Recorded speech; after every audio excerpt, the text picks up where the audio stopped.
కాశీకి వెళ్ళాలంటే అదృష్టం ఉండాలి. ఆ శివయ్యను దర్శించే అదృష్టం మాకు దక్కింది. ఢిల్లీ నుంచి అయోధ్యకి వెళ్ళాం, అయోధ్య నుంచి కాశీకి వెళ్ళాం.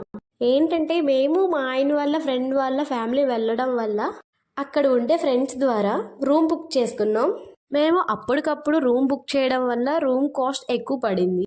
అదే మన తెలుగు వాళ్ళ సత్రం ద్వారా రూమ్ బుక్ చేసుకుంటే తక్కువ కాస్ట్ పడుతుంది. వారణాసి రైల్వే స్టేషన్ నుంచి బయటికి వచ్చాక 200 ఇచ్చి ఆటో బుక్ చేసుకున్నాం. ఇంకా డైరెక్ట్గా రూమ్ దగ్గరే దించాడు. అదే రోజు కాలభైరవ టెంపుల్ దర్శనం అయ్యింది. దాని తర్వాత కాశీ విశ్వనాథేశ్వరుడి దర్శనం కూడా అయ్యింది. మాకు దర్శనం అయ్యేసరికి నైట్ 8 అయ్యింది. ఇంకా రూమ్కి వెళ్ళి రెస్ట్ తీసుకొని మరుసటి రోజు మార్నింగ్ బోట్ రైడ్కి వెళ్ళాము. మొత్తం అన్ని ఘాట్లు చూపించడానికి మా దగ్గర 1500 తీసుకున్నారు.